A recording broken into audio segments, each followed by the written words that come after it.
Have you ever looked up at the night sky and wondered, why is there something rather than nothing? Why does the universe exist? Why do you exist?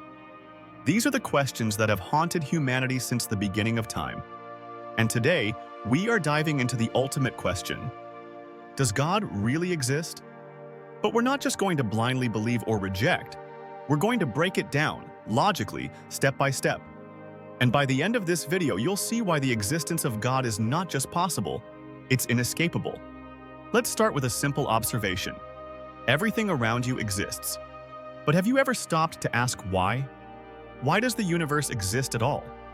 Science tells us that everything we see, galaxies, planets, even time and space itself, had a beginning. The Big Bang wasn't just the birth of our universe, it was the birth of existence as we know it. But if everything has a beginning, that means something must have caused it. And this is where things get interesting. Some say, maybe the universe just exists with no explanation. But hold on. Imagine waking up one day and finding a brand new car in your driveway. You ask where it came from and someone tells you, it just appeared with no reason. Would you believe that? Of course not. So why should we believe that about the universe? If even the smallest things in life require an explanation, then surely the biggest thing, the universe itself, demands one too. So let's take this a step further. Everything we see is what we call contingent. It could have failed to exist. You, me, the sun, the stars, all of it could have not existed. And if everything in the universe is contingent, then the universe itself must be contingent too. Which means it needs something beyond itself to explain its existence. And whatever that something is, it cannot be contingent. It must exist necessarily. It must exist by its very nature. It cannot fail to exist. And when we analyze what kind of thing could fit this description, we find only one answer: God. Now, some people might say, well, if everything needs a cause, then who caused God? But this question is based on a misunderstanding. Not everything needs a cause. Only things that begin to exist need a cause.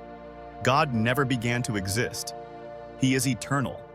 He exists necessarily. He is not bound by time, space, or matter. He is the explanation that doesn't require an explanation. Others argue, what if the universe is necessary? But let's think about that. The universe had a beginning. That means it didn't always exist. And if it didn't always exist, it is not necessary. It is contingent. Plus, the universe is made of parts. Galaxies, atoms, forces, none of which are necessary by themselves.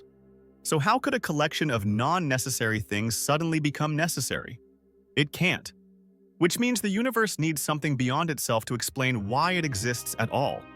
Still, some claim maybe the universe created itself. But this is pure nonsense. Can a baby give birth to itself? Can a book write itself? Of course not. Something cannot cause its own existence. The universe could not have created itself from nothing. That's not science. That's magic. And what about the multiverse theory? Some suggest that maybe there are infinite universes, and we just happen to be in one that supports life. But even if multiple universes exist, that still doesn't answer the ultimate question. Why does anything exist at all? A multiverse is still something. It still requires an explanation. And pushing the problem back one step doesn't make it disappear. Let's go even deeper. If the universe came from a necessary cause, then what kind of cause must it be? First, it must be outside of time and space, because time and space began with the universe. That means it must be eternal, uncaused, and independent. Second, it must be incredibly powerful, because it created everything from nothing. Third, it must be intelligent because the universe is fine-tuned for life, with laws so precise that even a tiny change would make life impossible.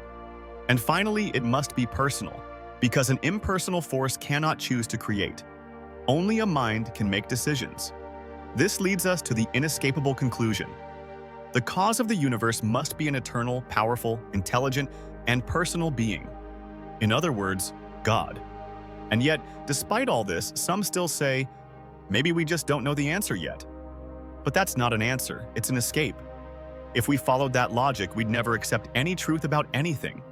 The fact is, we have enough evidence to reach a rational conclusion. And every alternative, whether it's infinite regress, self-creation, or blind chance, falls apart under scrutiny. So here's the bottom line. The universe exists. It is contingent. It requires an explanation. That explanation must be a necessary, eternal, immaterial, and intelligent being. And no matter how you look at it, this points directly to God. Now, you might be wondering, what does this mean for you? Well, if God exists, then reality has purpose. Your life is not an accident. You are not a random collection of atoms. You were meant to be here. And if God is real, then the next question is, who is He? What does He want from us? And how do we respond to this truth? That is a question for another video. But for now, let this sink in. You are here for a reason. And the answer to life's biggest mystery isn't found in randomness or chaos. It's found in the one who made it all.